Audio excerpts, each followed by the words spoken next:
So, hello everyone. Welcome once again to our monthly Africanness Parent webinar. And in the month of September this month, we're delighted to bring to you a webinar on the theme Safeguarding Parenting in Partnership with Schools in the UK. Now, we've titled it Parenting in Partnership with Schools in the UK, but I would like to say that this is a topic that is of relevance globally. So wherever you might be, the focus is still on keeping children safe. And I want to hope that you will find interesting discussions today and perhaps learn one or two things and also share experiences which you've had around safeguarding so that we can all learn from each other. So, what exactly does safeguarding mean? As defined by the National Society for the Protection of Children Against Cruelty, safeguarding is essentially aimed at protecting children from harm and also ensuring that the children's well-being are guaranteed.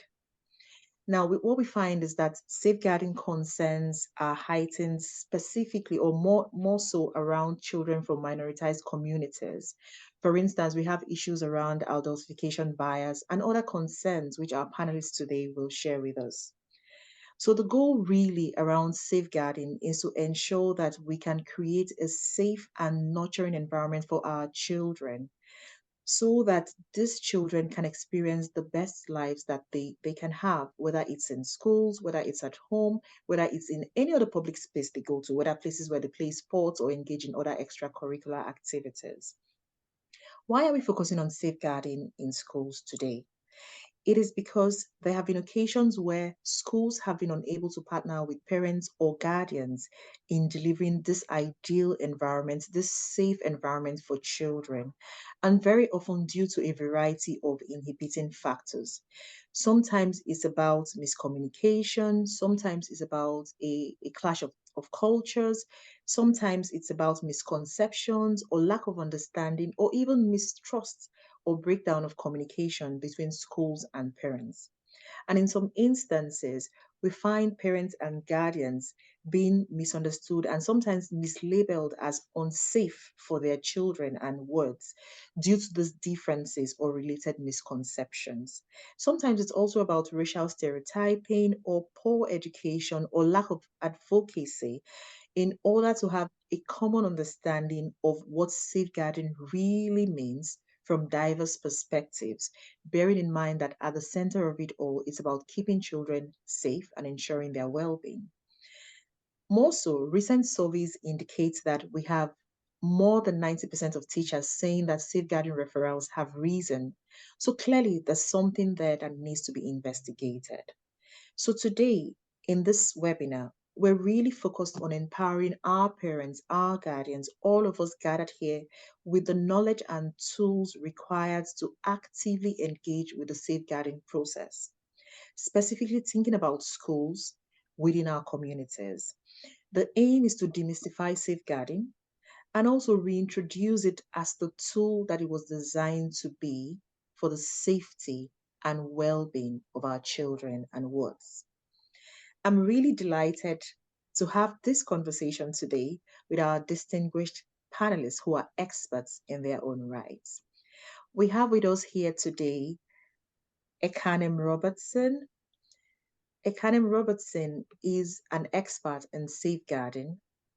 And Marie is meant to be here, but she's not here yet. So Ekanem Robertson, she's an expert in safeguarding, and she's currently the Child Protection Community Engagement Lead with Afruca Safeguarding Children, which is one of the leading organizations on safeguarding issues in the UK today.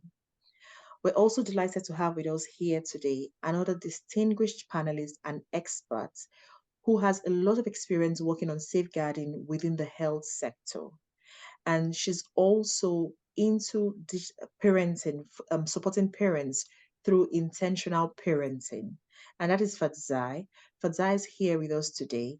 And Fadzai Beatrice Mashingaidze is a safeguarding children lead nurse with the NHS as well. So she not only comes with a strong commitment to supporting parents through, like I mentioned, intentional parenting, which is an organization that she founded, but she also has strong experience in healthcare and social care spanning over 20 years. And we're very happy that she'll be sharing with us her experiences today.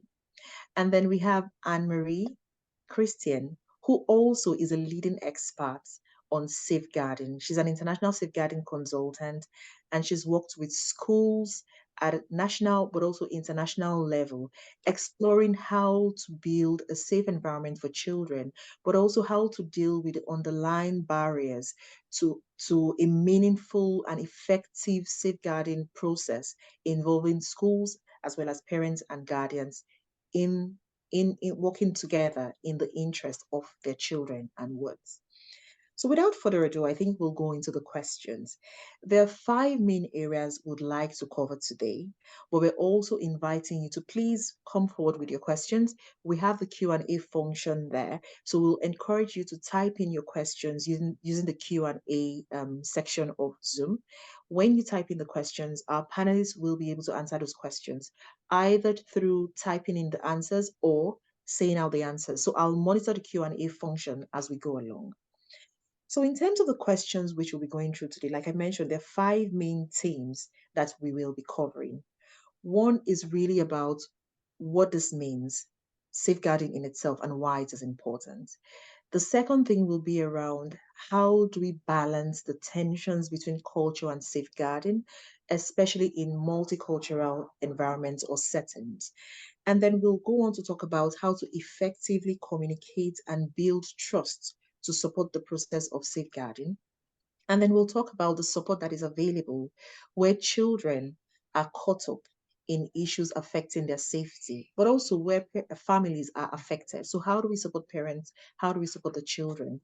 And then we'll move on to the strategies that we can all apply in our day to day lives to ensure that safeguarding is really effective and protects the interests of our children. I'm sure you're bored of hearing from me and you're eager to hear from our distinguished experts in the room. So without further ado, I'll ask the question. The first question from myself is, what does safeguarding really mean? And what are the reasons for safeguarding? How is it being applied in the UK currently? Because there are lots of misconceptions around it. So I'll start with Fadzai. So please tell us your perspectives on this.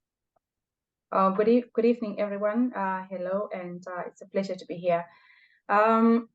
Absolutely. So safeguarding from a health perspective, we are talking about promoting the welfare and well-being of children. So it is enshrined in the law here in the United Kingdom. So we're kind of putting a United Kingdom context. So there is a law that's been put in terms of how do we keep children safe here in the United Kingdom, and that's defined as Children's Act 1989, which was then amended in 2004.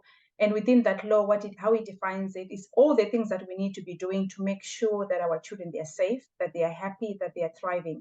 And I think coming from a parenting perspective, as a parent and a mom, safeguarding is all the things that we do in our homes, in our churches, going to school, all the risk assessments that we do to make sure that our children, they don't come to harm. That is safeguarding. And I really wanted Pedi to really make a definition, is a demarcation as we start, that safeguarding is different to child protection. What we hear in our community is child protection when things have gone wrong. Safeguarding is all the fantastic things that we do, making sure that our children, they've got the appropriate clothes when they go to school, that they're eating healthy food, that we take them to the GP for immunizations. That is safeguarding. Child protection, it's a different ballgame altogether. It's when things have gone wrong, and we need to be able to think about that. So when you're talking about what are the reasons for safeguarding, it's recognizing that once in a while parents, it needs to be stipulated, it needs to be clear about the things that they need to do and the things they need to risk assess that may cause harm to their children. So we talk about physical chastisement, which is a typical example within our community, where for those of us who came from Africa, for instance, we grew up being beaten by slippers and all sorts of elements. And for us, that was fine. But coming into this nation is recognizing that it was actually it can cause a lot of emotional, psychological trauma to children through the research that was done. So the government then sat down and thought, what can we do to support parents for them to recognize some of these things that can happen? This is why we talk about safeguarding. And I really want to encourage the parents who are here this evening that, we shouldn't shy away from safeguarding. We shouldn't roll our eyes. Neither should our hearts sink when we talk about safeguarding, because safeguarding is all the things that you're already doing, making sure that you feed your baby on time, making sure that you've got your coat size on, make sure that you've got a seatbelt on, make sure that they've got the right car seat. That is all safeguarding. It's all the measures that we put in place as parents to make sure that our children is safe.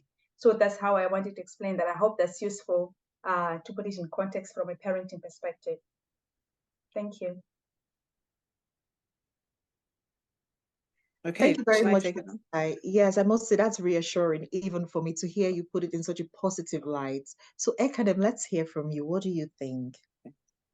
All right, you've covered quite a lot of areas, but basically we are there to protect children from any form of abuse and harm. And here at Afruca, we normally talk about it as physical, emotional, neglect, and sexual issues that can arise. And I like to add that basically as a parent, you are there to protect your child from the places that they go. The home that they're living in should be safe and sound. Even where they go to school, the schools will take care of that. We're there to make sure that the people that surround our children are safe for our children. And of course, the purpose is another word that I use, which is that whatever your children are going out to do is safe for them as well. Part of the thing that tends to happen is that when we send our children to school, it's in school that they spend most of their time. And so it is important that the school looks after our children properly. We have within the community issues that are constantly arising, where people are coming into this country, not just with the food that they carry in and their baggages, but they're also coming in with their culture. And it is those cultural norms, such as FGM, such as beating, forced marriages. These are the issues that tend to affect children within the community. And these are the things that conflict with what's happening in this country and therefore need some sort of safeguarding, where we're saying, well, is this appropriate for a child of this age? Is it the right thing for them to be doing here? How does that meet up with the laws that Fadzai mentioned earlier on? So it is important that in the area of safeguarding, we actually make sure that child is safe from these things, causing them any harm that would actually make them not have a holistic life. And that's how I sort of wrap it up in a capsule. Thank you so much for that, Ekanem. And you raise really important issues and some of the examples of concerns that are very often linked to safeguarding. So for instance, Ekanem mentioned FGM, which is female genital mutilation. And that is something that has a cultural basis as well. So indeed, this leads us really nicely to the next bit of questions around culture and safeguarding. But Anne-Marie is here. And I was wondering if, Anne-Marie, you just wanted to say something really briefly around what safeguarding means within the UK context in relation to your experiences in schools. Can you hear me? Now we can, thank you. So in me talking today, hold on, I'm getting my other speaker in. Hold on. Can you hear me now? Yes, we can do. So safeguarding, and apologies for the delay, I hope it was explained, but I'm here now. Safeguarding, we know the law in the UK is about the Children's Act 1989. So that's the legislation that says children have a right to be protected and kept safe. So in that legislation, I'm a social worker of 27 years and very familiar with the legislation I held in that space of child protection. So in the UK, there are laws in place, which means children cannot be chastised, okay? So we know on the front line, some families, when we work with them, are not aware of the laws of the land, okay? So also there's something about emotional harm as well. So we know that sometimes there could be practices where sometimes we feel we're doing good in the sense of how we discipline our children, you know, in the sense of, you know, how we kind of correct their behavior. And it could be verbal, it could be something else. But again, if it's done too harshly, that would be deemed as emotional harm. So in answer to your question about safeguarding in the UK context, social care do it from that angle. But for schools, it's really important we understand that every school has a safeguarding child protection teacher. So they're called the designated safeguarding lead. So if they've got any concerns about your child, the government, the Department of Education, has a guidance called Keeping Children Safe in Education, which is a really big document here. And every school must have a senior leader who's a designated safeguarding lead who reports concerns around children if they believe the child's at risk to children's services. So they won't contact you as a family if they believe by contacting you is going to put the child at greater risk. Okay, so the law of the land is every school has a senior leader who's a designated safeguarding lead, who their job is to ring you when they hear a concern about your child.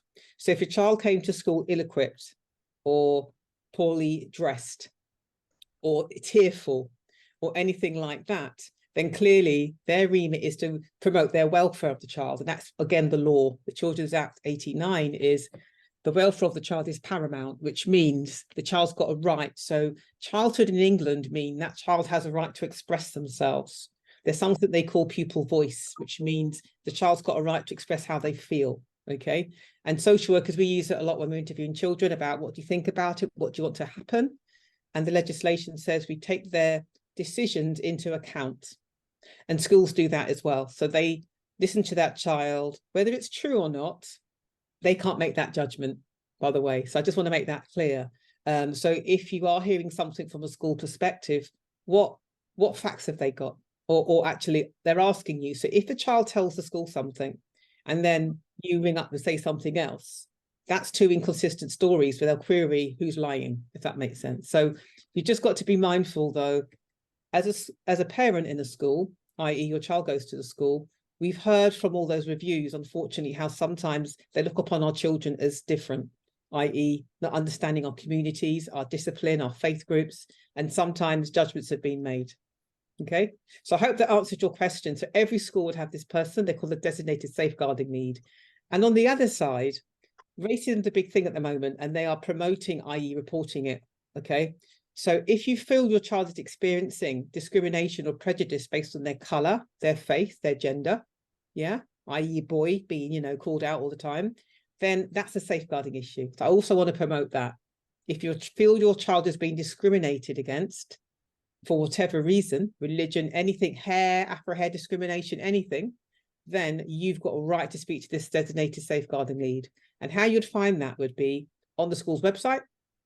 There should be a safeguarding policy, and on there should be the safeguarding lead contacts, but also on their website, they should also have a tab where you can find it. Thank you very much for that. And I think the point you just made about where to find it, sometimes it's even once you just walk into reception, there's some schools just post something really big in the corner saying, safeguarding. So I think it's really about just engaging with the process.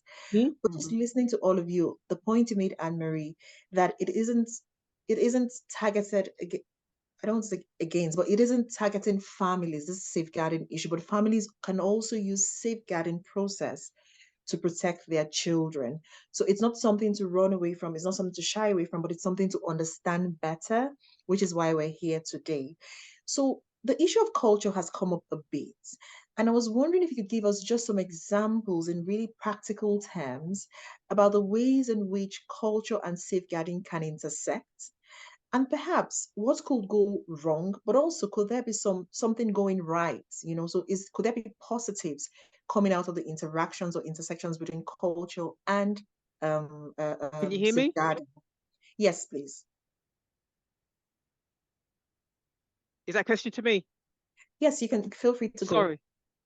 Sorry. You cut out at the end when it froze. So it was a question about culture and safeguarding, wasn't it? Yes. So I was saying that Okay. we've talked a lot about culture and safeguarding. So I'm saying that are there instances where culture and safeguarding intersect, but the outcomes are positive, so that we're not always problematizing it? But could there also be times when it's a problem? And what are some of the simple things we can do to perhaps avoid those tensions? I'll give an example. If someone smacks a child and if someone beats a child, those would be two different things, right? Yeah. So that issue of intersections, could you maybe drill down a bit? No problem. I've lost you now. Is the screen changed? Are we still there? Yes, we're still there. We can hear you. Okay. Just to highlight that. Oh, there you go. Okay. For example, in England, you can't hit your children. Full stop. Okay. If you hit your child and there's no mark, then they'll talk to you about it. If you hit your child and there's a mark, you will be spoken to by a social worker and definitely the school. But we know with our children of colour, i.e. any tone or any colouring, bruises look very different on our skin to a white skin. Does that make sense? So it's kind of harder to see the bruise. But going back to culture, Sometimes we know that, for example, discipline. So a child's done something and you might tell them to stand against the wall for an hour. Okay. So culturally, we might say that's time out. Okay. But for when the child goes to school to say I was made to stand in a corner for an hour and I had no dinner, that would be seen as neglectful. So you should be spoken to. So the way we see it in safeguarding in schools and children's services is if that happened continuously, then that would be concerning.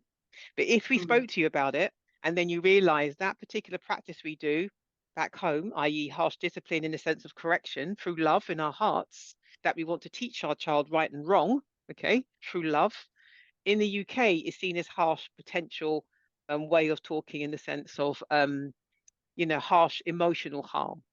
Okay, so that's the bit they'll be looking at. So for example, or else I'm going to beat you. A threat to beat a child is also emotional harm because they're going to be in fear of you. So we just got to be mindful that, in the UK, for example, when you might say, if you've got a faith group and you're really into your faith group and you want to pray for your child and you want to pray for this and pray for that, again, there's another thing where if we talk too much about God in that sense of God's going to fix it for us, there's also sometimes a stereotype that people believe that maybe we're too involved in faith or spirit. There's something called child abuse linked to faith belief. Okay. And I know Afruca's got quite a lot on that.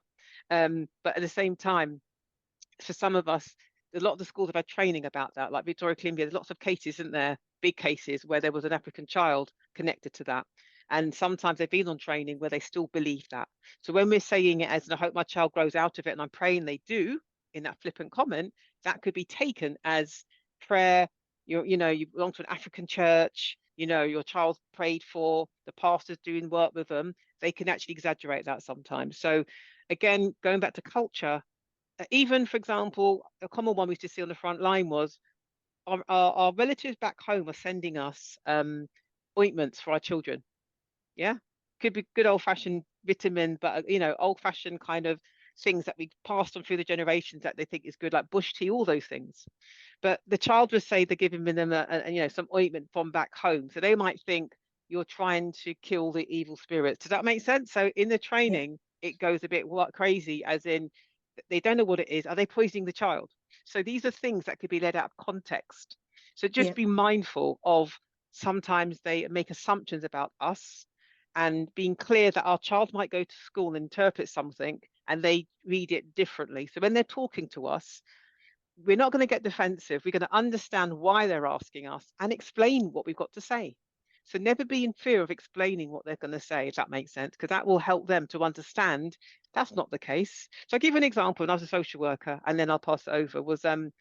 We had a call about this African lady on the doorstep, naked, cleaning a dead chicken. No, plucking a dead chicken. So we all know that we wash our chicken, right? So we know that. So when I went to the home, it was a lady who I know very well from work, in the sense of a client I had who was supporting her children. It was a sunny day. Her children were playing outside. They had their underpants on, and she was just washing her chicken, plucking the hairs out of her chicken that she bought from the shop, and she was about to clean it with lemon, etc. It was nothing to do with mental health, nothing to do with culture. It was just what she was doing. So the way it came in as a referral, neighbours were complaining because she's half naked. She wasn't half naked. She had like a costume, she had like a kaftan on. That was a very kind of, traditional cloth. But all they saw was bare shoulders rather than something wrapped around her. Does that make sense? So you can imagine how the neighbour saw that as she's crazy woman, blah, blah, blah. No, she wasn't. She was nothing wrong with her. But it took me as the black social worker on that occasion in a fully white team to actually explain she's fine. She was just cleaning her chicken for her children. It's a hot day and they're playing. So I thought I'd explain that because that gives you an example how it came in to actually, it was nothing like that. Culturally, I understood it as a black woman. Does that make sense? But my white colleagues couldn't see it. Yeah, I mean, that's powerful, Anne-Marie, I must say. Ekanem, what do you think? Okay, thank you very much for that example that you've given, Anne. And this is the way in which a lot of things are misread, misquoted, misunderstood, and then just expanded on. And then it attaches itself to the community in a negative way. And so every time, you may be even walking down the street talking to somebody, say, oh, you're the people that kill chickens and pluck them in the half naked outside. And it becomes that kind of discussion. And that is out of ignorance, out of just trying to be a little bit mischievous as well. And so it's really for us to train and teach people that it is different. It's for the government to ensure that cultural awareness is taught in every single school. And as new people coming, they're taught that as well. And we have better images of ourselves taking place on TV and so on. I mean, culture is something that a person believes. It's a very personal thing sometimes, and therefore, because it's a lot of people, it seems like it's the generic thing that everybody's believing this. And normally, like you said there, Anna, beating, home alone, these are things that are the topmost reasons for children going into care these days. And I must give you another example from the stock of examples, and that is that I went out in the community to a particular school, and I was talking to some parents, and I said, talking about beating, and the lady said to me, oh, when her child is bad, she just smacks the child or slaps the child. So I said, oh, you slapped the child. I said, I don't think that is acceptable to do. But first of all, show me how you slap the child. When you say the word slap, what does that mean? And by the time she had showed me what she meant by a slap, it wasn't a slap. Anybody here visualizing, hearing that word, you think it's right across the face 2 times or something, back and forth. In the Nigerian context, we say it's a dirty slap. And you understand that would be the way that it's expressed because it's so severe. But in actual fact, she was actually just smacking the child on its leg, which is or has been an acceptable way of punishing a child or reprimanding it, as long as no implement is used and no mark is left. And so I said to her, well, that would be smack. And she said to me, but I don't have that word in my dictionary. I don't have it in my culture. And so it taught me, it's just like the word beat. Very often, I know coming from a Nigerian background, our parents might say to us, if you do that again, I'm going to beat you. And in this culture, the word beat is like the most extreme form of punishment to a child. It's a boxer beats up his enemy. And in my training, I say to people, give me there are many words in this culture for even the word rain. You could have shower, spitting, drizzle, all these words, and all of them equals rain. But when you're coming into a new culture, even though you may come from a British English-speaking country, it doesn't mean that you're using the words in the same way. It's very funny how they allow the Americans to have American English, where they would call trousers pants, But here, when the Africans come or other nations come and they have their own form of English or understanding of certain words, it's not acceptable. They take it literally. So when we say beat, that means we're going to kill that child, as opposed to we're just going to smack that child, which is often what happens in most houses. Yes, indeed, I'm not saying that it doesn't happen in other cultures where the child is thoroughly beaten. And that is what we want to stop. But, these are the crossovers and situations that arise. I think I've gone on quite a bit, so let me stop there. I'm sure these things will come up as we're discussing. No, but thank you. Thank you very much. And thanks for the examples. It's really good when you drill it down with examples and people can see how in everyday life experiences we can, sometimes encounter these things without even fully being aware that it's about safeguarding. Fadzai, did you want to say something? Yes, I did. I wanted to jump in terms of the role of culture and in health. So and I think, we've also said that, who knows what culture it is. So if you were to ask the African parents who are online at the moment, is what do you understand about the British culture?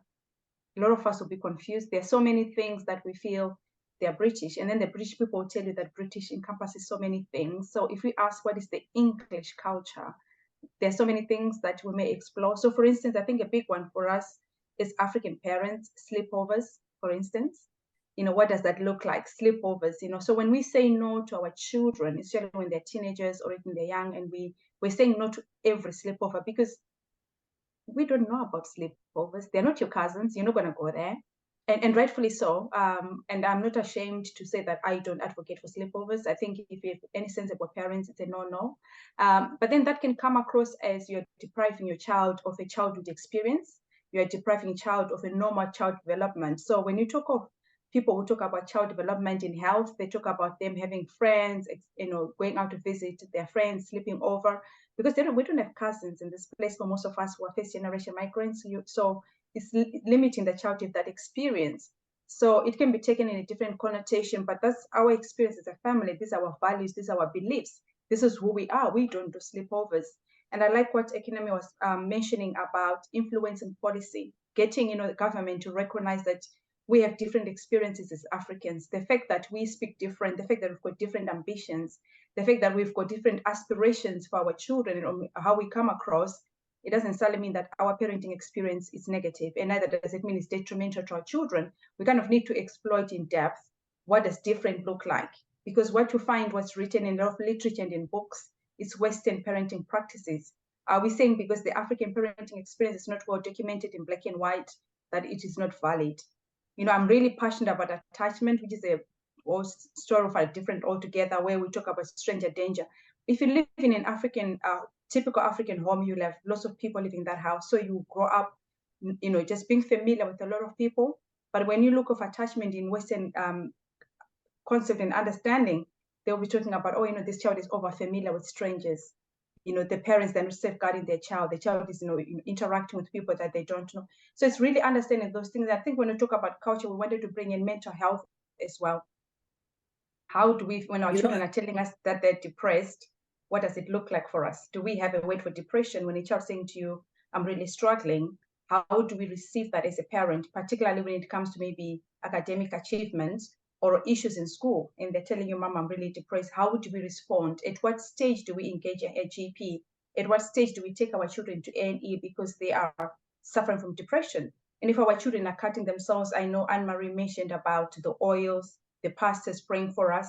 If you're a faith parent and your child is telling you that, Mom, I'm hearing voices, I definitely some would engage with pastors, and you may believe that God can help your child with experiences that they're having. So it's about having that awareness and understanding, which is what we're doing this evening, to think about if your child is expressing something that you're not familiar with, where do you go? If your child is telling something that is alien to you around self-harming, you've never seen it, you've never known it, you don't know what that looks like, where do we go? And I think it's about empowering each other as parents about where do we go with that. I know we're going to move to strategies and support, so I will leave it for here. And then we can continue conversation. I think Ekanem wanted to make a comment.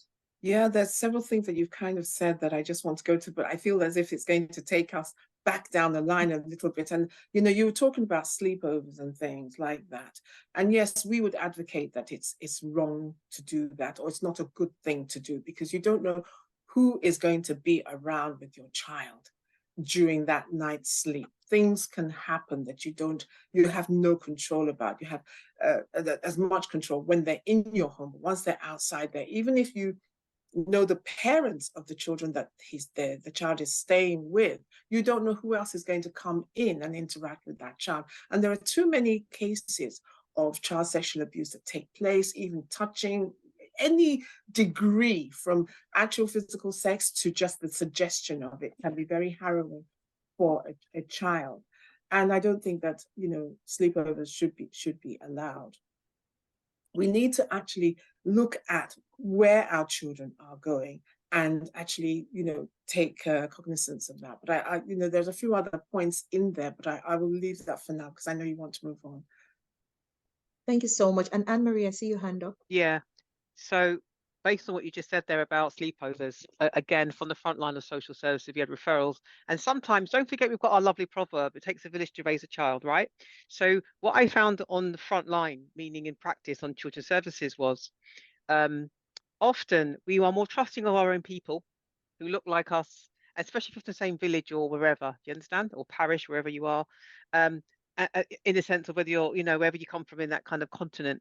And if you know, so we have connections. You might know my family, blah blah blah. So we trust you with that connection more than anyone else. And sometimes, exactly what you said, we had referrals of. I remember one bizarre one, and it really will kind of give an example of somebody used to meet on the way to work. A lady was on the bus stop from the same place they were, full stop, never been to their house. Someone back home died and asked this lady to take her child in. Can you imagine that? Don't know the lady, but because they come from our place, I'm going to trust you and my child. And of course, like what you said, it ended in disaster, unfortunately. And it only came through from signs of the child back at school when they were showing distressing signs of harm, abuse being done, and unfortunately it was sexual harm. So again, too much trust, and we've got to reflect on when people are more into trusting our own, just educate them on, how are we equipping our children to know, for example, when they're getting changed, when they're having a bath. Do you understand? Even the use of mobile phones and filming. So there's so much education to be done on that. Yes. And another thing that was mentioned that I'll quickly slip in was, do you remember you mentioned about smacking and hitting and talking about that bit of without leaving a mark and people doing it in that example you gave? Remember? Ekanem, remember? Yeah. Yes. So I know a head teacher who lost her job because she did that to her child. Her child was at the school in nursery, and her child was putting sanitizer and the COVID stuff, rubbing it, and then rubbed it in their eye. So she said, put it away. Someone saw it. We went to the local authority for an allegation against her smacking her own child. She lost her job. So people in the room who work in education settings, if it comes to light that you hit your child or abuse your child in your own life, then you could be suspended and at risk of losing your job. So I just want to make that clear. I thought I'd add that bit on because I have seen that trend as well. It's not just that. Yeah, it's not just that as well. It's any kind of misdemeanor that you may be involved with can actually impact on your job. I mean, one of the things that I was told during a community event that I had over the weekend was because I was talking about, not allowing your child to go to sleepovers and that. And a gentleman said that, but hold on a minute. When I was younger, we used to constantly stay at each other's house because they had more facilities than we had. Maybe they had a TV or they had a something. So they would go over there, or they had more fun in those places, or even as much as their parents were more child friendly than their own parents, because they knew all the little songs that they used to sing and so on. And so therefore they benefited from going over and sleeping over. And so one of the things that I think even most African parents would say, but hold on a minute, what are you doing to my child? You're turning my child into something so soft that he's not capable of handling the world out there, because by the time I was, 10, I could cook a pot of rice, ready for my mother to do the rest of it later. But we were taught those things. If you try and teach a child that now, it's like it's punishment. And so it becomes an issue. And so therefore you're now adulterating the use of a child, not just to its family, but to itself in due course, because now you have, 20-year-olds that are still at home waiting for mommy to cook the rice first before they can eat it. I was cooking it at 10, or something like that. But that is, the kind of arguments that I hear coming across. And we're saying, no, we're not saying, don't let your child touch a knife, don't let him do anything, but supervise him. Safeguard him in his approach, tell him the impact of misusing that item or that piece of behavior, but it's trying to, inculcate and do it in a situation where you're communicating effectively, where you are, bringing them up to be able to be useful to themselves. Because even the law, the 2004 Act, was looking at making that whatever you were doing with your child, at the end of the day, made them into a holistic being that was useful to themselves and the society. So we must be careful to, temper what we are doing to meet that goal and objective.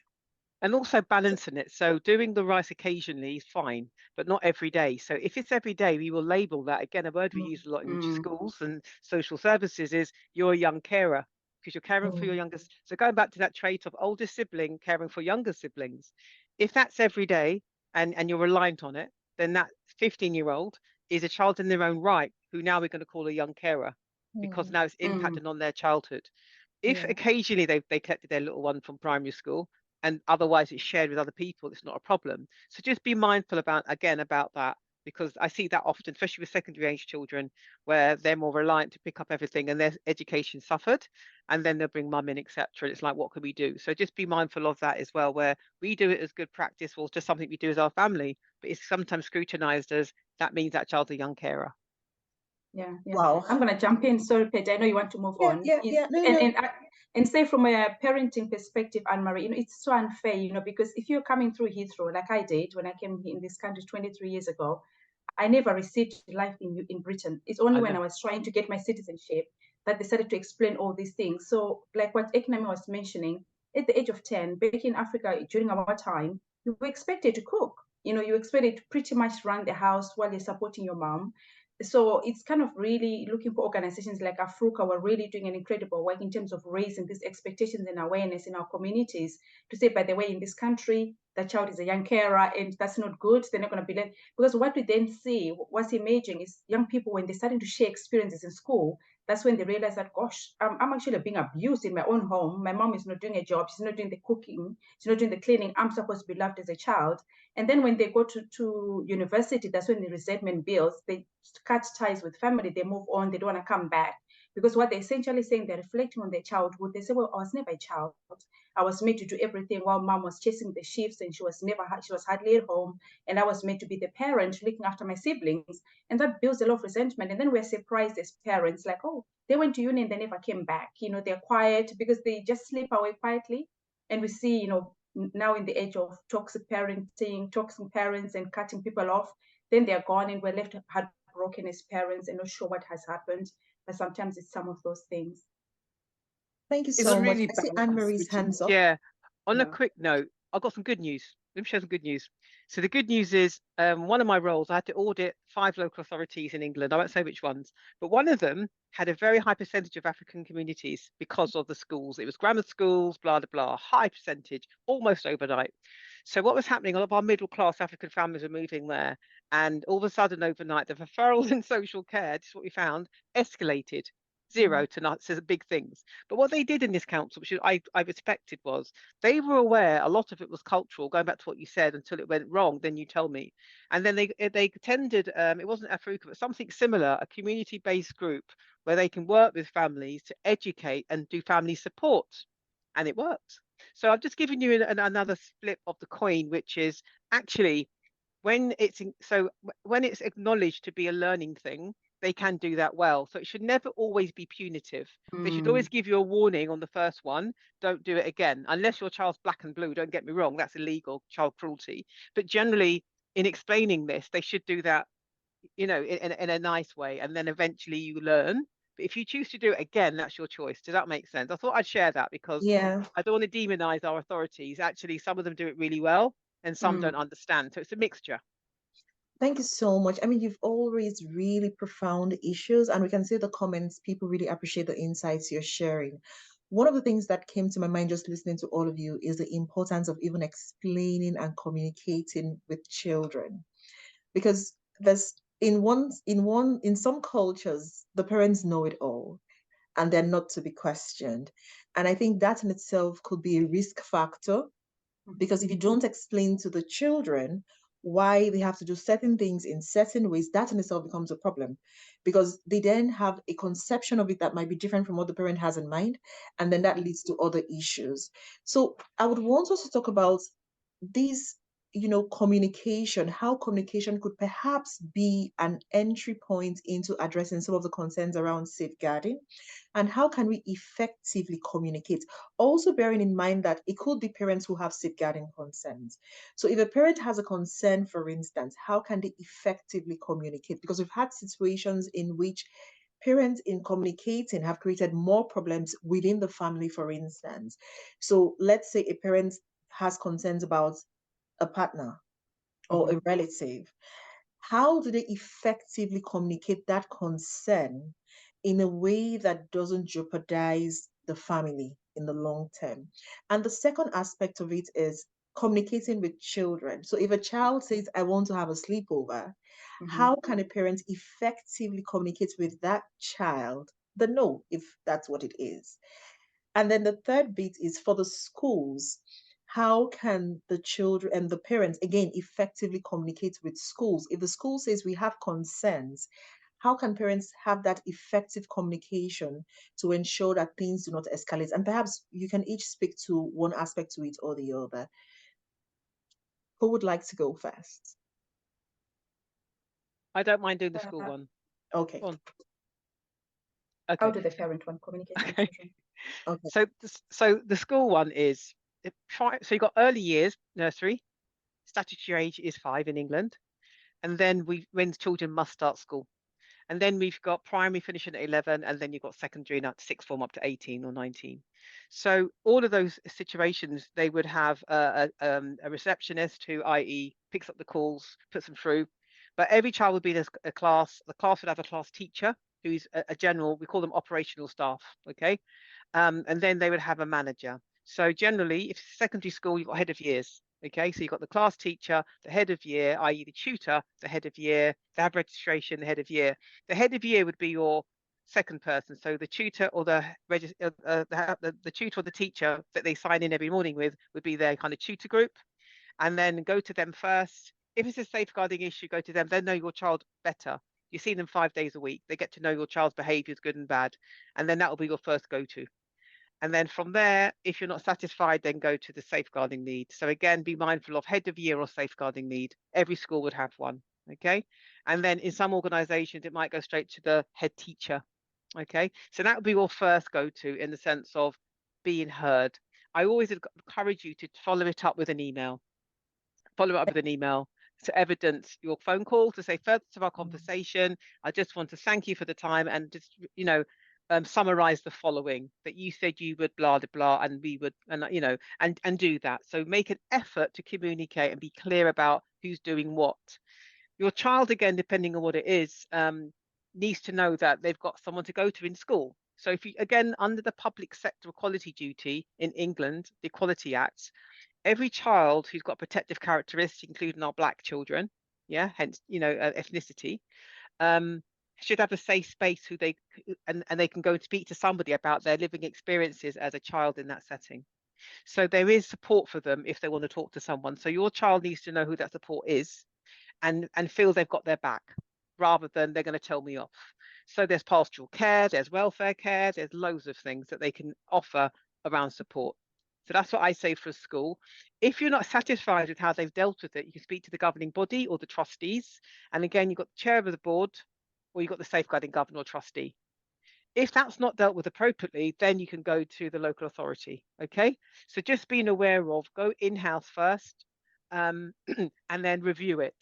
And be very clear in the sense of being child-centered. So effective communication is knowing who the named person is you speak to around your child, who would know your child better. Thank you so much for that. And Fadzai, while you're considering how to effectively communicate within the context of parents and the family, could you also maybe shed some light on what to look out for as a parent? What are some things that could let you know that actually there's an issue here that requires a bit more attention, or there's a risk? Thank you. Wonderful. I think one of the key things that we really want to emphasize is being present, which is the PRESENT. That's a powerful tool. So we say to parents, particularly for those who are migrant parents, we came here as economic migrants, so we're probably chasing the pound. That tends to be the most risk factors for us in terms of when we are tired and we don't see our children walking into the house. What do they look like? Do they look tired? Do they look something that is going on? So a few years ago, when we had the issue of when Damilola Taylor was killed, I remember having a conversation with one of the moms walking to school that really changed my perspective on the whole parenting thing. And she said to me, Fadzai, there is absolutely no way, because what was happening is within our community, we felt that our children were assuming two personalities. So there were a lot of knife crime that was going on in London. And the stories that were emerging was that the parents were shocked and surprised that, oh my goodness, I didn't even know he was involved in gangs. I have no idea. He's not like that. He comes to church. He's a wonderful boy. He's great at what he does. He loves school. I'm not even aware that he's doing all these things. And I bought into that narrative until one of the moms from school challenged me and said, you know what, our children, they're not smart enough to assume two personalities that you can miss as a parent who's present in the home. She said they may try. Yes, when they go to school, they might take their shirt out. They may want to try some drugs. But she said, if you are there at home, you will pick it. And I can tell you it's true. If there's an adult who's present when children finish school, you can see when they come home, the miniskirt has been rolled, is further up than it was when they left in the morning. You can see your son that, the way he's talking, the language he's using, the words he's starting to use, you can pick them up as a parent when they walk through the door and you listen to interactions they're making with their friends after school. There's a lot of things that you can pick up within that space of time. And I think there was a research that was done in London to say, one of the really high risk times for children, for especially school age, secondary school age children, is between 3 and 6 when they finish school. That's where the knife crime happens. That's when the bullying, the punching, and all those activities. So if we as parents position ourselves to be available at that time, we always say in intentional parenting that, we understand we need to work. Yes, we do. We get that.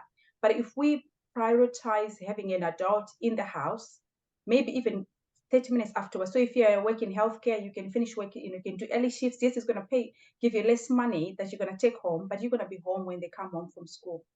And if you can't do that, have another adult, whether it's a childminder, whether it's a sister, a friend who's going to be there when the child comes home from school.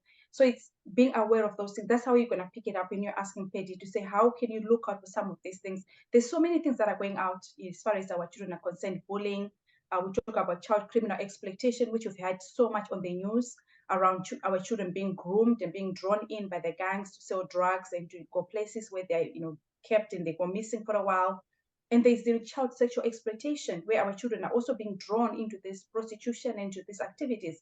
But in order for us to see all these things, even the subtle things, drug taking, substance misuse, whether they're drinking or whether they are posting pictures online that are inappropriate, it takes having an adult who is not tired, who is present, who is willing to really plug into what's going on. This is not my child. Because the more you spend time with your child, you're able to see those subtle differences.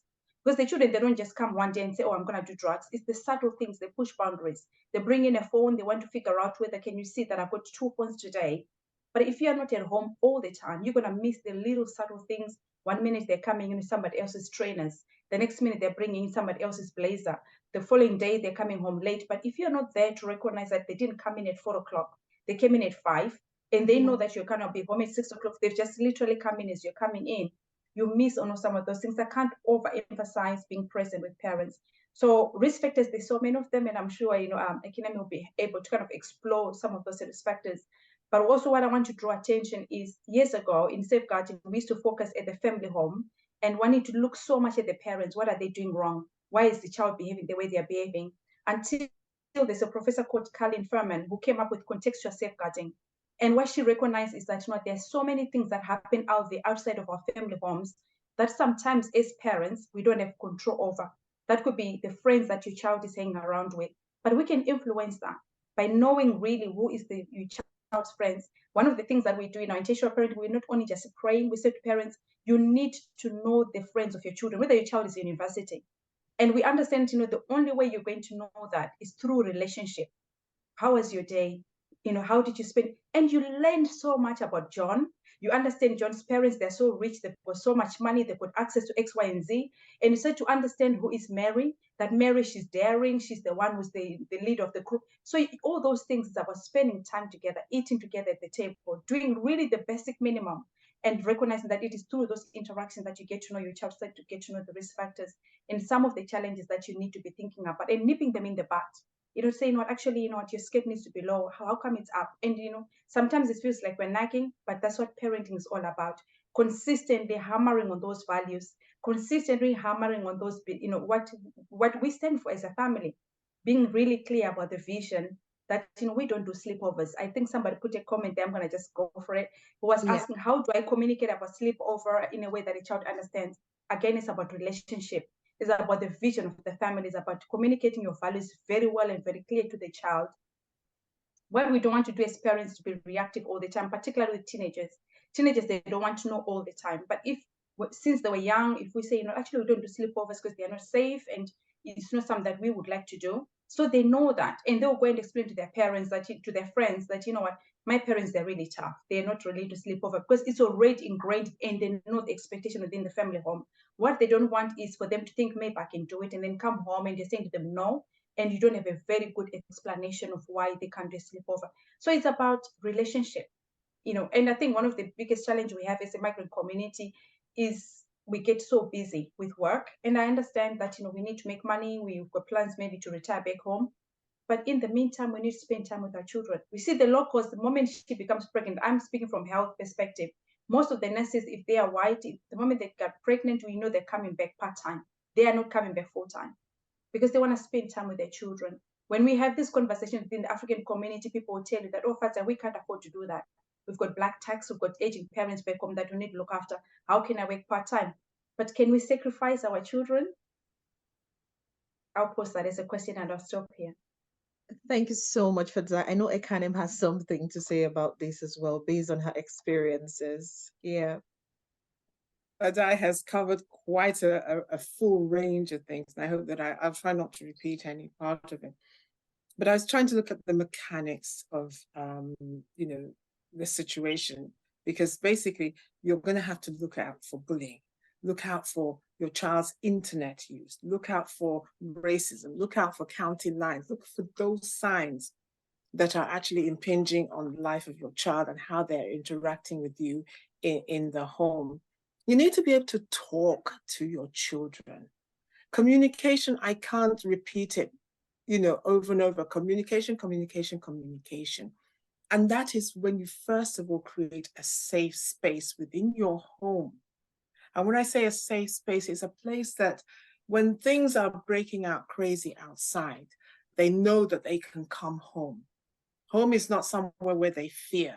I mean, you know, growing up in this country, I had moments where I was afraid to go home because I knew, oh my gosh, there's something has gone wrong. I've done something wrong and, you know, my parents are going to go crazy.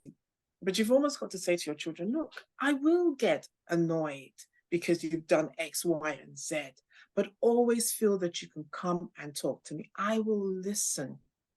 And then we'll see what we can do about what has gone wrong. It can never be so bad that we can't do something about it. You do not want to create a child that is, you know, vindictive and aggressive and becomes a, you know, like the children that at that time they were 10 and they killed Bulger.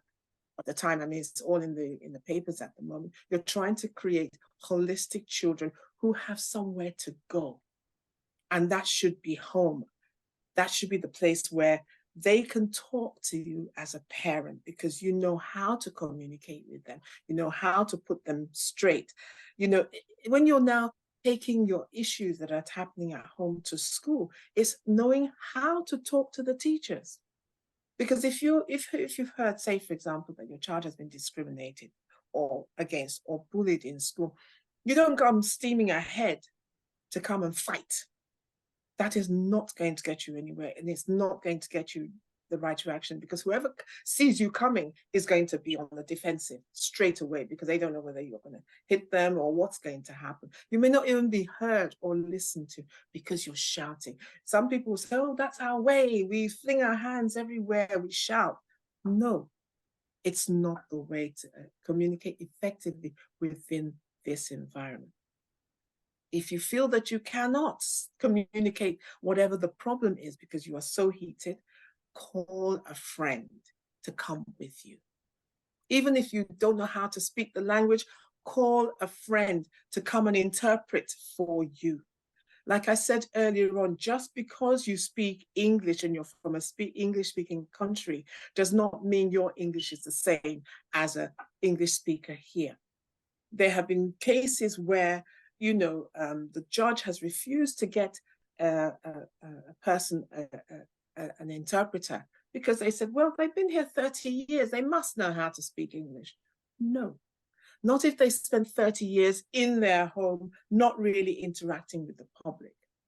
And their child has been the interpreter because the child goes to school, learns the English, comes home, and of course, will be speaking it at a child's level. So they may not even understand what the adult is saying, and they're interpreting to their parent. So please get yourself an interpreter, insist on one in order that your story can be put.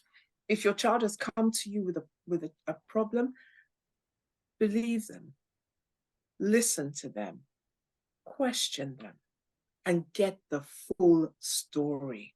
I have something where I say to people, ask the next question and keep on asking until you understand what has been talked about, what has actually happened. Because you may find yourself running into school to go and, punch out the lights of the teacher. When if the teacher told you their side of the story, you suddenly think, well, Johnny, how did you embarrass me like this? Why didn't you tell me that the reason he told you to do this was because of X and Y and Z? And why didn't you tell me that it wasn't really you were talking for a friend? I mean, the story can get so circuitous that you need to actually get the truth or the full thing. And I will confirm with you, Fadzai, get involved in your child's school, be present there, be seen to be interested. And the difference that it will make in your child and how that your child is treated is a big one. You didn't have these children so that you dump them at home and have 3 jobs to look after them. If you can, cut back on some of the commitments you're making that need 3 jobs. I'm not saying don't work. I'm saying prioritize accordingly. Because basically, if you're not there, somebody else will be there to bring up your child. And in the culture that we're living here and in the situation we're in now, the county lines gangs will get hold of your child. Because you see, when your child came back with that blazer that you didn't even know cost £500 because it was torn here and ripped there and had some paintwork at the back, that you thought maybe had just found it in the gutter. You didn't say, where did you get it from? What's it doing in this house? I remember a time when I was growing up, you couldn't bring a pen into the house that your parents didn't give you. My parents would say, before I close my eyes and open it, it should disappear from this house. Or before tomorrow morning, before we're accused of child abuse and sending your child out into the night, by tomorrow morning, by the time I come back in the evening, I don't want to see that pen in this house. I want you to return it back to whoever gave it to you. And you see, what you're not realizing is that when they're standing there with that coat that you didn't buy, you didn't even know you couldn't even afford to buy, and you're not saying anything, that child, you're giving a message to whoever gave it to them that there's no parent in the house.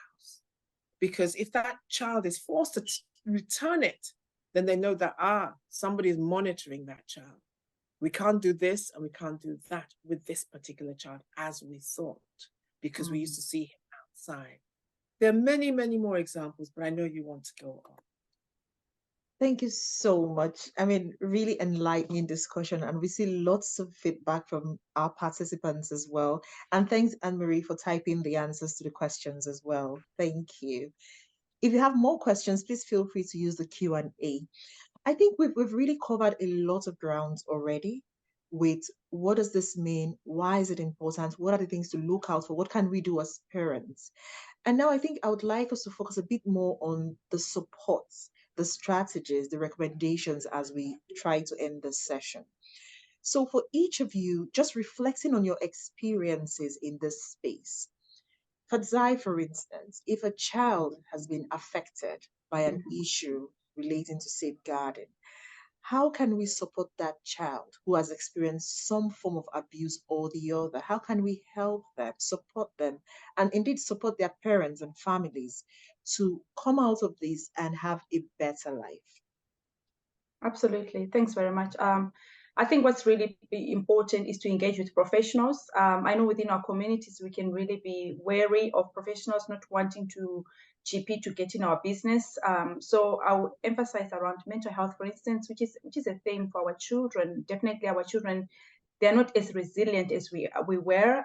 We have parents saying, I walked 5 kilometers to school. I only had very little to eat, and my children they've got all these things. I'm dropping them at school. They've got a backpack full of stuff. They've got lunchbox that's all catered for. I can't understand what is the problem. Why is she telling me that she's stressed? What has she got to do? I'm doing the cleaning. I'm doing the cooking. I'm doing everything. All I want is for her to do a GCSEs. All I want is for her to do 11+. What is the issue? So if they're saying they're struggling, if our children are explaining to us or expressing to us that they're struggling, it's really engaging with professionals. There's nothing wrong with engaging professionals. And I think what we want to emphasize is back in Africa, we had the village, we had the grandparents, we had a lot of informal education. They supported us. We had our aunties and our uncles. They nurtured us. They played the role of the psychologist. They played the role of the counselor. They listened to our problems. When we're having issues, I don't know what the experience with other people is, but even marital issues, even problems with children, if you're teenagers, if you're being troublesome, we were sent to an uncle's house. We were sent to an auntie's house. We were told, go and see auntie, go and tell auntie mommy sent me. And auntie knew that, you probably causing problem, and mommy said, no, I've had enough of you. Somebody else needs to deal with this. But in this space, in this country where we are, those helps is professionals. So health visitors, for instance, if your child is under the age of 5, they are well placed to support you with the issues you may be having with your child, whatever health issues you might be having. It could be diagnosis around, delayed speech, communication, neurodiversity, and all those kind of things. And then we've got school nurses from the ages of 5 up to the age of 18, then education. School nurses, they are well placed as well to support your child. Engage with them. Speak to the school teacher. When we're in primary, we laugh about it now. We had, one of those typical moms every day in the morning, they had to have a word with the teacher. So, oh, she didn't sleep very well last night. She's so tired this morning. And being an African mom, I think, oh my God, look at Karen again. There she goes. But you know what? That's actually a parent who's demonstrating that, they want to let the teacher know that actually she didn't eat her breakfast very well today. She struggles to get out of bed. So it's about communicating with the teachers, letting people know that actually my child is not in a good space. She's really struggling. This is what we're doing. And there's nothing wrong with engaging with GPs. And there's absolutely nothing wrong engaging with CAMS, which is they deal with mental health in young people, because they'll offer your children strategies. Believe it or not, the way we used to talk to our aunties and uncles is called talking therapies in this country. Literally sitting and just talking to somebody, talking it through what's going on. Tell me, what are we struggling with? We don't have those skills as moms and dads. So let's normalize utilizing these resources. And we're quite fortunate in this country that some of those resources, we don't have to pay upfront. Yes, there's long queues, but we can use, our school services to say, my child is struggling, what can we do? And we also want to really demystify the role of social workers. Social workers, they're employed, and I know Anne-Marie will come into this, they're employed to support parents. They're not there to remove children.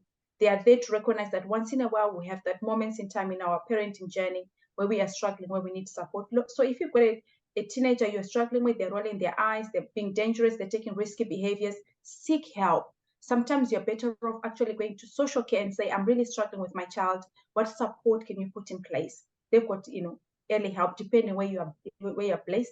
If you go that way, it shows that you're a parent who's proactive, who's recognizing that, Johnny comes home late, John is coming, bringing different phones, John is hanging around with wrong people, John comes home smelling something I don't understand. So you're seeking help. You're saying, can you talk to him? Can somebody help me? So, professionals, please, let's use them, let's utilize them. Let us not just be in our own homes. Yes, pastors have an incredible role to play in our lives. Yes, priests, they've got an incredible role, but we also need professionals who are qualified in specific areas as well to support us alongside that. Thank you so much for that, Fadzai. And also just to hear from you, Ekanem, as a pattern, concluding this conversation, how do you think we can build an effective relationship, a relationship based on trust between communities and schools? And then parents, of course. Yeah, I will answer that question by starting by saying, let's stop having secrets. We as a community love secrets, and the secrets that we have are not secrets.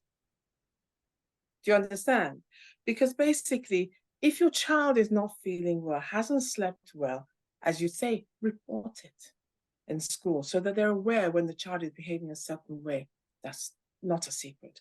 I remember when COVID was about, when somebody in the family had COVID, they wouldn't say that they had COVID. That was a secret. If somebody had cancer, nobody would say anything. The next thing we heard, the person had died. And then there was speculation as to what it was that they had. Was it AIDS? Was it this? Was it that? So those kind of secrets. You don't know who can help you. You don't know who else is suffering from that secret that you're keeping. And when you were saying, Fadzai, that you know, if a child came, would go to the grandmother or they were sent to an aunt or something like that, that in those days it was right, but it could also be dangerous because sometimes you're sending them into the hands of the abuser, but it was a secret. We had people we had uncles and aunties who were pedophiles then, but they were secrets again. Because, you know, they used to behave funny or, you know, I don't like that uncle. And then everybody kind of laughed it off when we were young. That was a secret. It's not acceptable now. It is not what we do here. So we need to have a situation where we have got a relationship with our children, a relationship with the school, so that we work together, both child, parent, and teacher. I mean, when you consider how much time a child spends in the hands of a teacher, you better get to know that teacher. I saw something quite funny the other day where a teacher said, well, Mrs. So-and-so, I need to know what's happening in your home because I don't understand what's happening to little Johnny. And the parent listened all very, very well. And then somebody turned around and said, well, Mrs. Teacher, I think we need to have a discussion as to what you're doing to my child because you have him for 2/3 of the time by comparison to my only 1/3. Do you see? So it's a shared responsibility, a shared upbringing, and we must understand it as a partnership. Not them against us, but us working together. And that includes you as a parent, at least in this country, and wherever you may be listening to this. Get involved on the school board, get involved in your planning committees in your area so that you can make little changes for the future of your child and yourself. You need to understand that working with professionals is important because, for example, you know, Afruca, we have a therapy session. It's something that we've started newly, and you can get referrals through the local authorities. And because we have realized that when children get separated from their homes as a result of some abuse of some kind, there comes a time when we like to, you know, the authorities will say it's time that they can come back together. But of course, you know, a lot of water has passed under the bridge there. And we need to mend them so that the father, the child, the mother, everybody can see how these things have developed and blend back again so that we have a strong family situation. We tend to not look for that kind of help because it's as if to say, especially where you're saying about mental illness, you know, we have an extreme view of mental illness, that it's that man that's walking naked in the street with no clothes on has got mental illness. You know, it was when I did a mental illness first aid that I began to understand that even depression was mental illness. And you don't even know you have it because you know what? You're just always saying, I'm tired, I'm tired, I'm tired. And that is a reflection of it and so many other things. But I know that we're running down on time. So thank you so much for that. Thank you, Ekanem. I'll now pass it on to Anne. But Anne, while you're explaining to us, you know, your perspectives on this effectively building a relationship between schools, parents, and then, you know, ensuring that we're safeguarding children, there's a recurrent question that's been coming through from our participants this evening around how do we correct children without, you know, falling foul of the law. Yeah. But I also want to remind all of us that safeguarding is not only about correcting children. It's about feeding them. It's about clothing. It's about just being there for them. So let's not think too much about the negatives, but remember that it's a holistic definition as to safeguarding. And I think when we started, I think it was Fadzai who said it's different from protection. So protection is when there's a problem, but with safeguarding, we really do not want that problem to happen. We just want the children to be happy, to be, you know, feel loved and appreciated. So within that context, you know, Anne-Marie, if you could tell us a bit more about, yes, how do we build that effective relationship?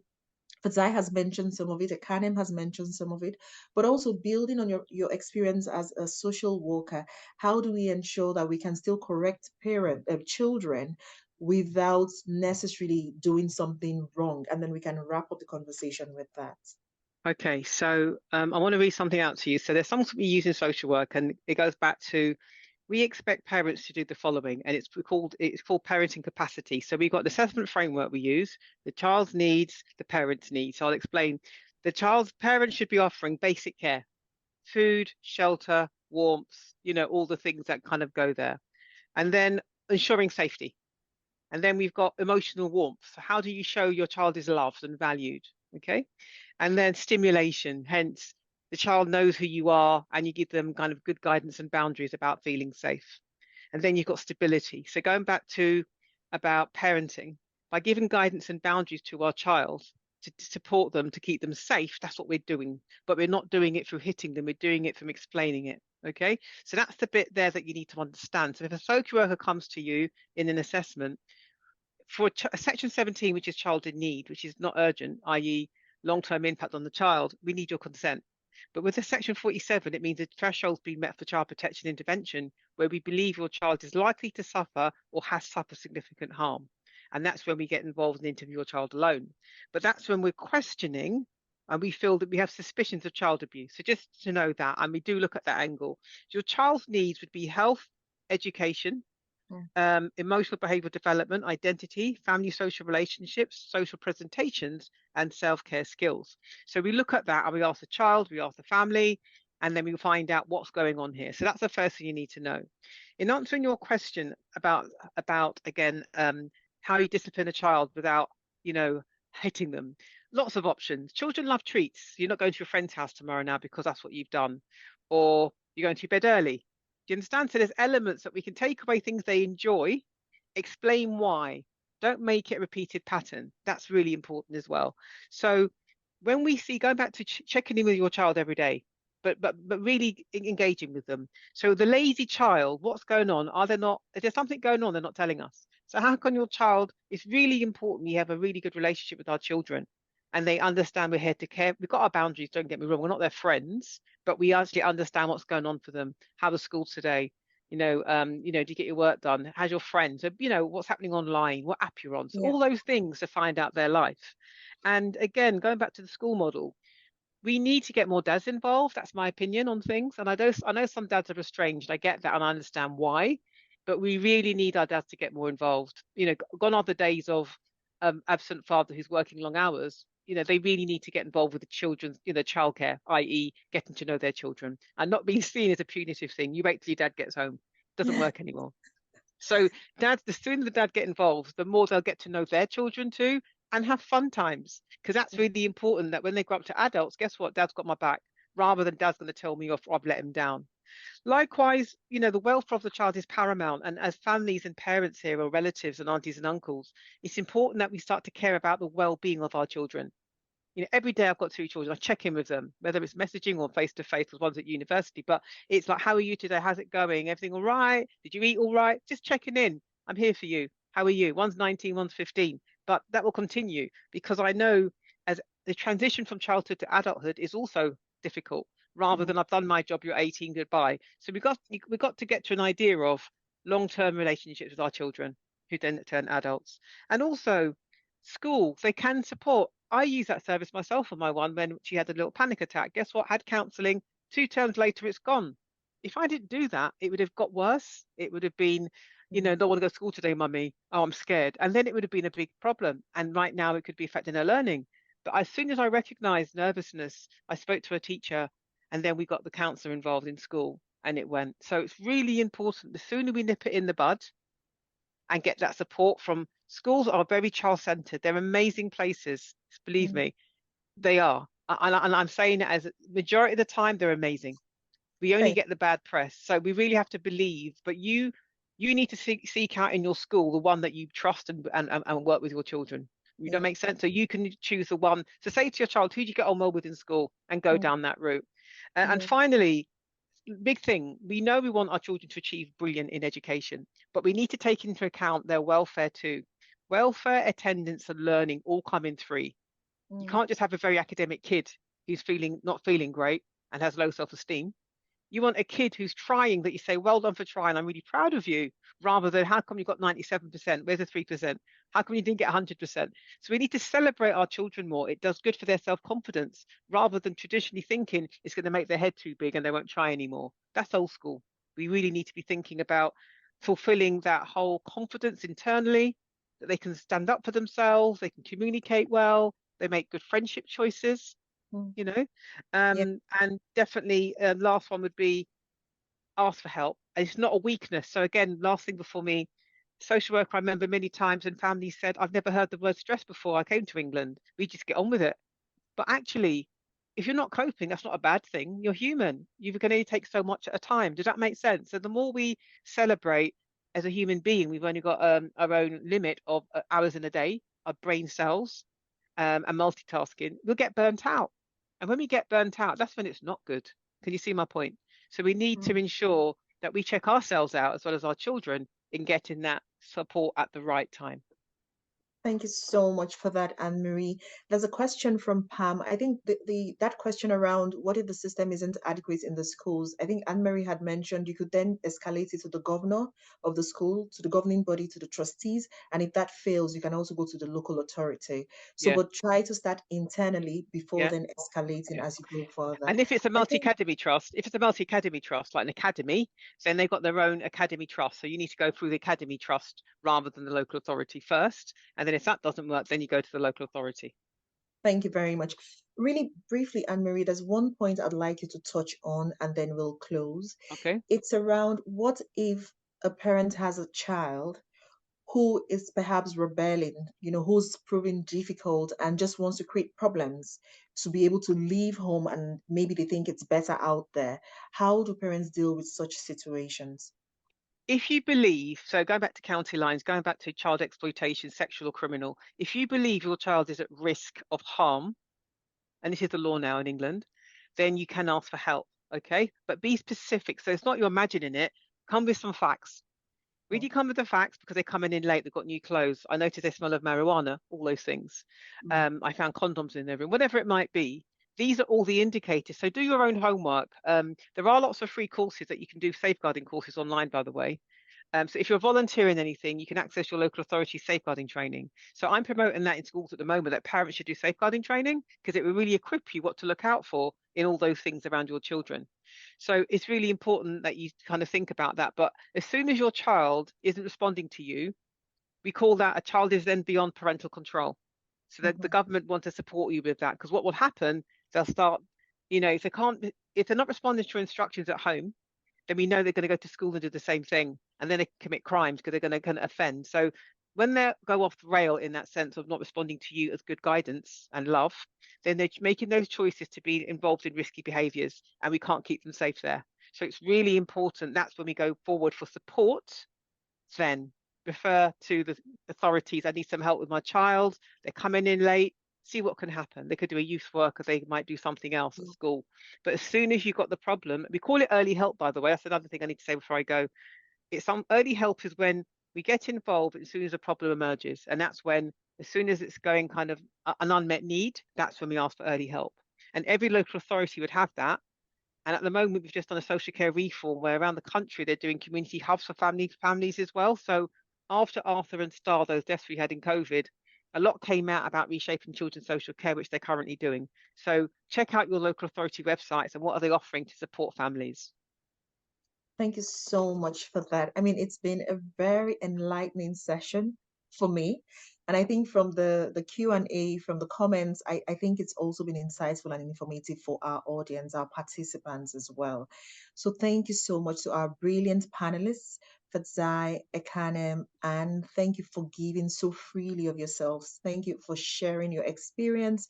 Thank you for being here with us all through the session and just answering the questions freely. And thanks to our participants as well for engaging with the process. It's been a very enlightening discussion. We've reflected on safeguarding parenting in partnership with schools in the UK. And I think just listening to the conversations, it just reminds me that all the previous sessions we've had throughout the year also have safeguarding issues because we've covered things like cultural inclusiveness for children. We've covered digital parenting or digital safety for children, how to keep children safe online. And just listening to one of the things that came through is safeguarding is really about everything. Are children safe online? Are they safe offline? Are they healthy? Are they happy? So indeed, I think for me, it's a reminder to go back to the past sessions and just go over them again, remind myself of the key learnings. And I would encourage all of us to do the same. Engage with what's happening with Afruca, engage with what's happening with intentional parenting, and all the groups out there, because the more the merrier. We can't equip ourselves too much. We need all the information and support that's out there. And we've been reminded, even as parents, to explore just learning about safeguarding, find out if there's a free course out there. And as Afrikindness will also look out there and add any information we have to our parent resource page, which already has lots of information, by the way. So, what I would say is join us both online, offline, as we explore all of the resources we already have and the ones we'll find out in due course. And we look for opportunities to enhance ourselves as parents. And when I say our parenting superpowers, so that we can effectively support and guide our children and was to become model citizens, kind children, and indeed kind adults wherever they may go. Now, we do have some interesting research on safeguarding from our Afrikindness research team as well. This is available online on our web page, and I'd like to remind us that our web page contains really important information, up-to-date resources on safeguarding. Some of the issues that have been raised by our panelists today, some of the pointers, some resources have been shared. We'll be adding them to that page as well, and we'll invite you to engage with that page. In addition to the parents resource page, we also have our parents web app, which is an online community for parents to also be part of and engage with other parents, but also specialists in different areas. So we will hope that you engage with all of these resources and keep up to date with the events that we have as we go along. Now, you may have noticed our backgrounds with the panelists. It's called Africa Awareness Week, and this comes up in October. In the month of October, we'll be celebrating Africa Awareness, and the main theme is around cultural identity, identity as an African, identity as a person, and helping parents and children to develop a positive identity, which we think is really important and very nicely fits in with the theme of safeguarding. So we invite all of you to engage with that. We have a whole week of activities from the 9th until the 15th, and all the information is on the website. And if you go through, you will see how to get involved, in the activities. And we'll also have another webinar specifically on the theme of identity with very interesting panelists who will be joining us then. In addition to that, I would say please follow us on our social media pages. We have a dedicated team of volunteers, but we're also inviting all of us here today. If you would consider joining Afrikindness as a volunteer, please get in touch. We'll be more than happy to hear from you. And with that, I want to say a very big thank you again. I can't say thank you enough, really. Big thank you to all of you here, to our esteemed panelists for a brilliant, informative, and engaging session. And we hope you join us again next time in October when we have the next session. Thank you, and have a lovely rest of your evening, day, wherever you might be.